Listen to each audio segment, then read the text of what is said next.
I'm speaking from the roof of Broadcasting Building. I'm speaking from the roof of Broadcasting Building, New York City. The bells you hear are ringing to warn the people to evacuate the city as Martians approach.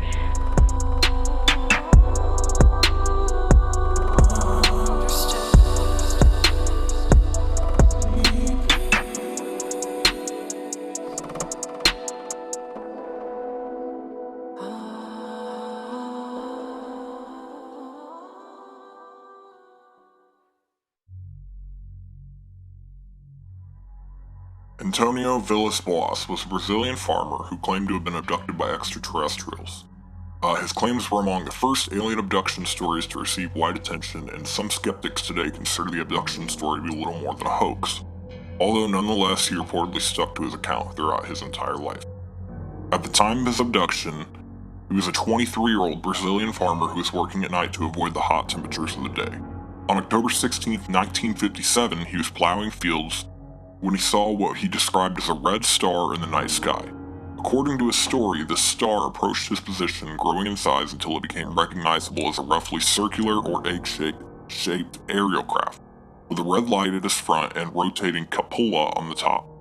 The craft began descending to land in the field, extending 3 legs as it did so.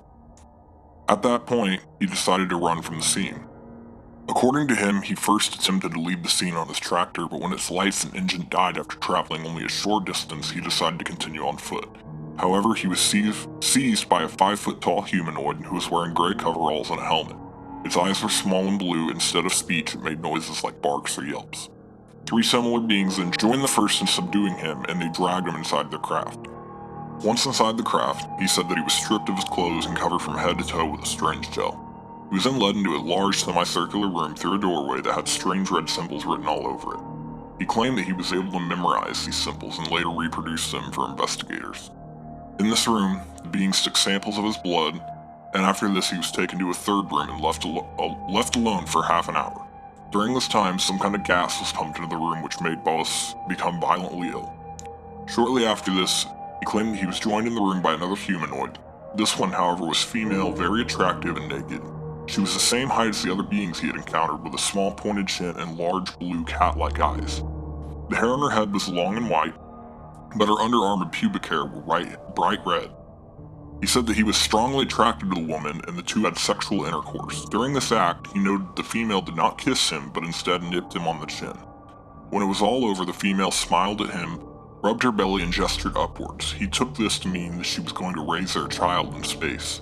The female then seemed relieved that their task was over, and he said himself that he felt angered at the situation because he felt as though he had been a little more than a good stallion for the humanoids.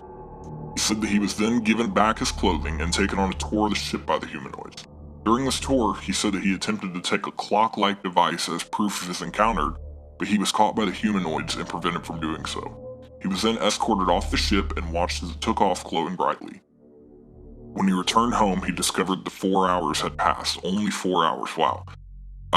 He later became a lawyer, married, and had 4 children. He stuck to the story of his alleged abduction for his entire life, and some sources say he died in 1992, but really he died on January 17, 1991. Following this alleged event, he claimed to have suffered from nausea and weakness, as well as headaches and lesions on the skin, which appeared without any kind of light bruising. Eventually, he contacted journalist Jose Martins, who had placed an ad in the newspaper looking for people who had experiences with UFOs. Upon hearing the story, Martins contacted Dr. Olavo Fontes of the National School of Medicine in Brazil. Fontes was also in contact with the American UFO Research Group, ARPO. Fontes examined the farmer and concluded that he had been exposed to a large dose of radiation from some source and was now suffering from mild radiation sickness.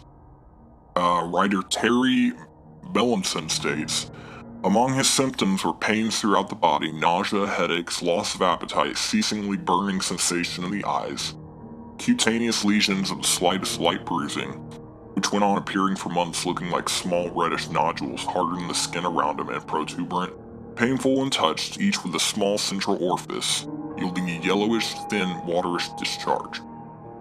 The skin surrounding the wounds presented a hyperchromatic, violent tinged area.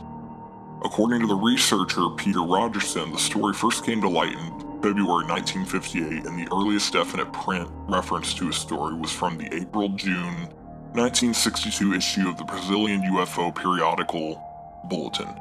Rogerson notes that the story had definitely circulated between 1958 and 1962 and was probably recorded in print, but the details are uncertain. He was able to recall every detail of his purported experience without the need for hypnotic regression.